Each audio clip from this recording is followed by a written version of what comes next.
Hello to you, my dear fellow colleague friends, scholars, academics, or simply anyone who is watching this video. Welcome, and today I'm going to present you the topic of my presentation, which is called Teaching Filmmaking for Art Education Students in the Era of Post-Millennial Generations. My name is Novák. I'm from Prague, the Czech Republic, from Charles University, specifically from the Faculty of Education, Department of Art Education. And this presentation is based on my experience with the course Audiovisual Creation. And this course I was teaching last semester, so my experience is sort of fresh. So I would like to share it with you. And I'm using the methodological approach of new media epistemology, especially mentioned in the book Thumbelina, that was written by Michel Serres. And the key insight that I'm using is that in this book is this mentioned that the audience of students has changed a lot because now they are millennials, which means they are digital natives, and they live in the world where they are actually using their gadgets to communicate, to find the information. They're using their thumb in order to navigate and to use those gadgets. So therefore the name is Thumbelina of the title. And I really find it inspiring because Michel Serres, from the position of a professor, says that we as scholars and as academics, we need to focus on new ways how to engage those generations and younger generations of students into knowledge in order to be able to pass them the information. Because the old methods don't work anymore, and we really need to find new ways how to pass the information to younger generations. Therefore, I was focused more on a constructivist model of education rather than a frontal teaching, because we were using the technique learning by doing, which in my point of view is a necessity, especially in filmmaking, because you really want your students to get their hands on the equipment. So we had like 15. I had 15 students that were divided into 5 groups. We had 9 lessons together, so it was quite time demanding. He had only 2 cameras and 2 on-camera microphones and 1 lavalier microphone, which was sort of not exactly comfortable. If you can afford to have at least 2 lavalier microphones, it might be definitely helpful for you and your students. So that's just my advice. Fortunately, tripods and LED lights were not the issue because we had enough of them, and we had a PC room and free editing software as well.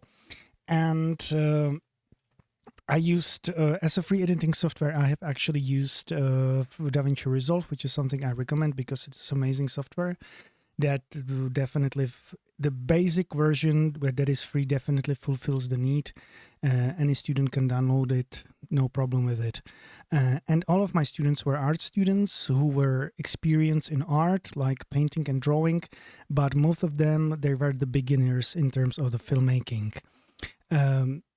I have actually set a few requirements for the course.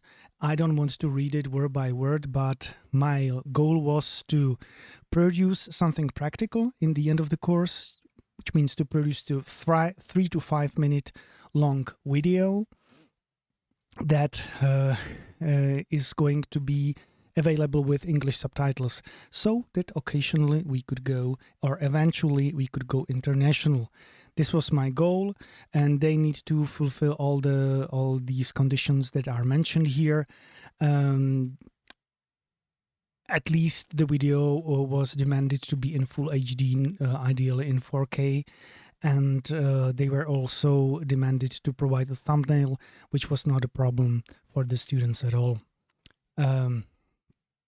they were able to choose between a documentary form on the topic that was connected with art and art education. You could see those topics here. And another option was to choose another form. So that I have provided this option for any students who would like to shoot something else. And those were the results. The option number 1 and 3, they were not selected at all, but option number 2 and 4 were selected. Any topic from art education students from art education was chosen by 2 groups of students. One group of students has chosen to shoot a mockumentary, which was a bold move, and I'm going to talk about this later.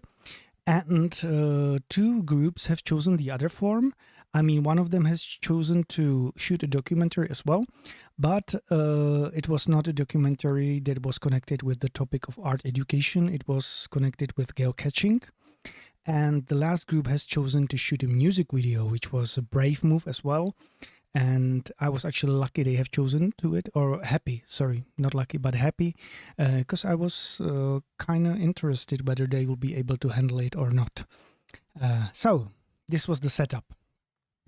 At first, the first lesson was I tried to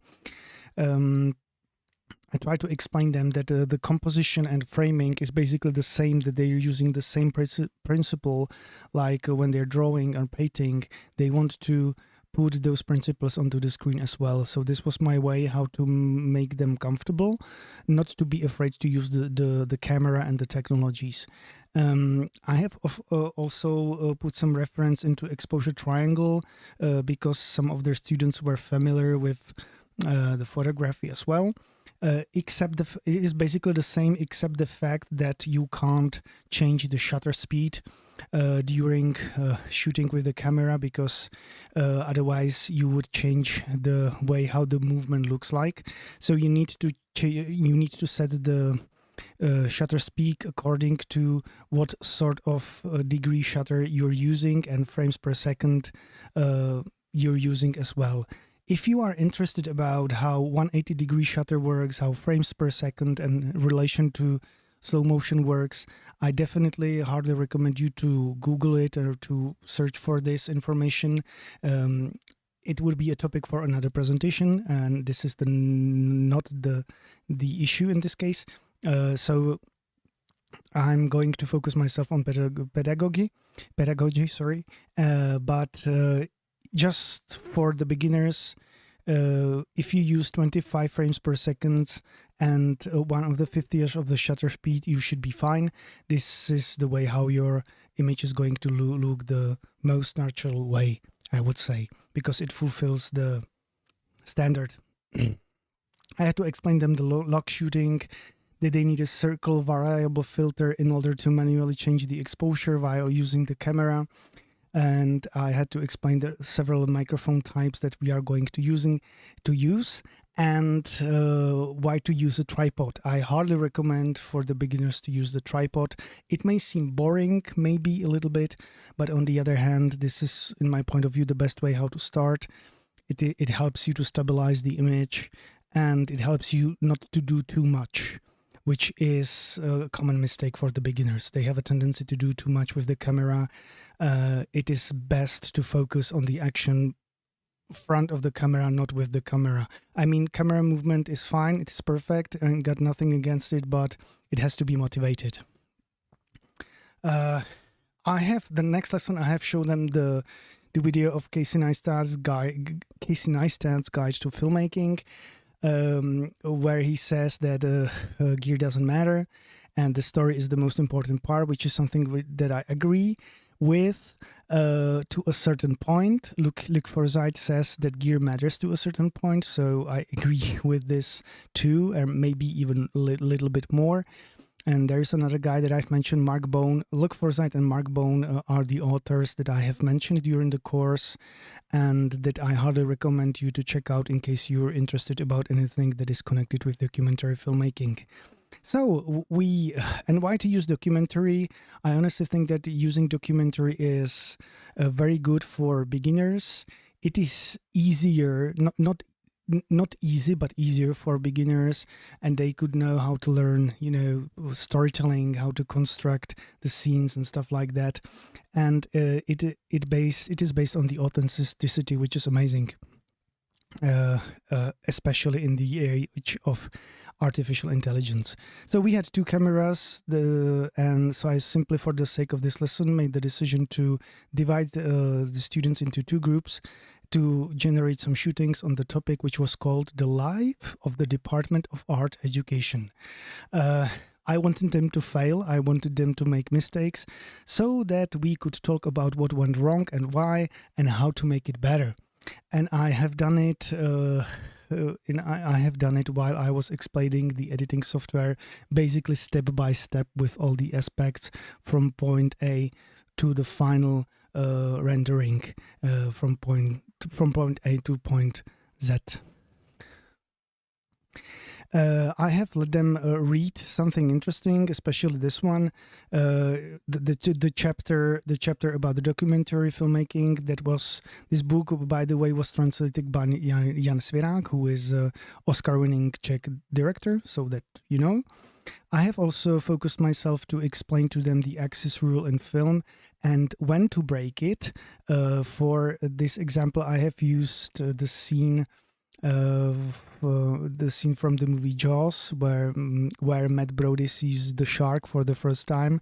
This is a good example of breaking the axis rule in a movie for the sake of the dramatization. Then I had to explain A-roll, for example, like the interview, B-roll, like visually stunning material that helps to make those interviews more attractive, and the scenes, which means very specific scenes where something happens, because this combination creates a documentary, and it seemed to be crucial. And then we were focused on the interview lighting basics for the documentaries. And the last lesson of this type was interview as well, but I was focused on basically anything that was connected with the sound and with the questions, how to construct them, and how to hide the mic because unfortunately, especially in these days, there is not exactly the good trend of showing the microphone, which might ruin the movie a little bit. And then it was the turning point.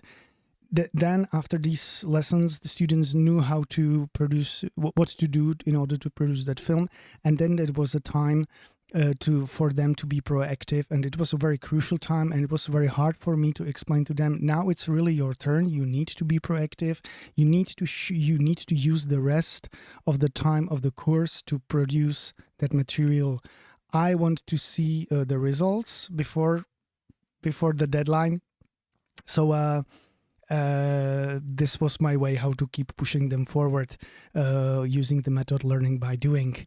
And it was hard to explain, but what I'm glad that I could say, all the students were able to pass the course successfully.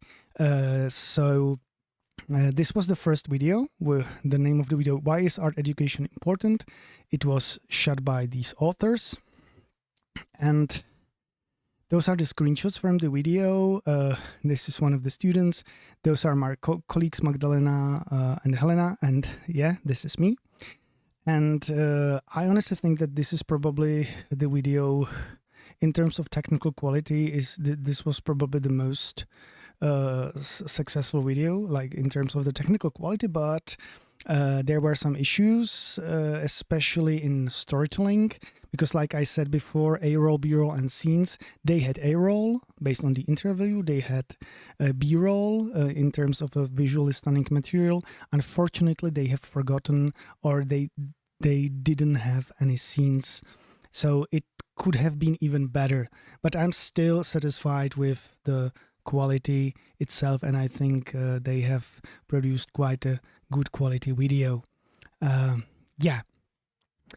second video was that movie clip that was created by these two students. Sorry, not a movie clip, the music clip, the music video. And Yeah, the music video was not exactly the most romantic one. I would not recommend it to anyone to watch it before the night, before before the sleep. But I have to say that they were very brave, and they have done a pretty decent job. And I was actually surprised. It is not an easy task to make a music video, especially for the first time. And I think they've produced quite a stunning material. The third video was from the group, from another group that was shooting the documentary about geocaching. It was not like geocaching. I honestly think the most interesting part of the video was, and here's the language, how to explain it.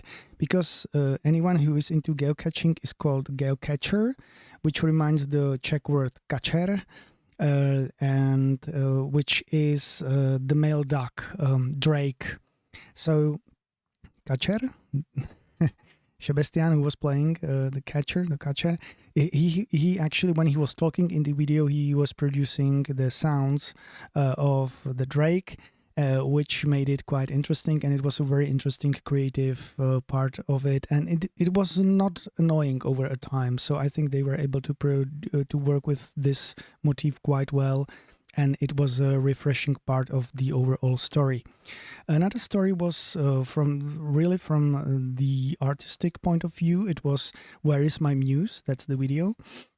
Was shot by those students, and even though it had some technical issues, I think the story overall was very good, and it was there was a very good narration. They were not afraid to use voiceover, and basically the story was about the muse. When the muse touches you, then you are able to produce interesting artistic material. You could see the footprints of the muse and stuff like that. So overall, it was quite good video. And last but not least, this was the mockumentary part. This was the mockumentary video,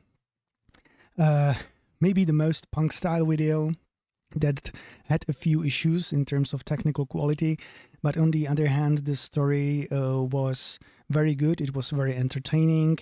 My colleagues were acting. This is Michal, my colleague, and Jan, my colleague, and those are the students who produced it, and Bára, Katrin, and I honestly think the best way how to describe this is like simply you need to see it. This is a mockumentary, satirical, very ironic style video since the beginning. I am in it as well, playing the IT guy. What can I say? The best way to appreciate this quality video is to watch it with the rest of the videos as well. I'm going to provide a link for you for those videos. In case anything went south and you were not able to see the link or whatever, simply open YouTube and type Katedra KVV, which is the YouTube channel of this, where you could find all those videos, or simply type the name of those videos. You'll be able to watch them. So the conclusion for scholars: be helpful, not agreeable, be assertive, because if you are too nice, it may go against the quality of the video. Do not help students more than necessary, because this is the only way how to make them self-reliant. Keep pushing them forward, provide regular feedback, and don't be afraid to demand the ongoing results, because this is the only way how to keep pushing them forward. Use the method of learning by doing. Let them get their hands on the equipment. Stay organized and flexible. And last but not least, don't be afraid to share your knowledge and findings, which is something I was trying to do all the time during this presentation. Here are some references. Here are some titles I was talking about, I was mentioning. Here are some YouTube links to the videos or to channels I was talking about. And last but not least, there are links to the videos that I will try to put into the description, or at least I will try to do my best. So that's it from me. Thank you very much for your attention. And in case you had any questions, please do not hesitate to contact me. Thank you.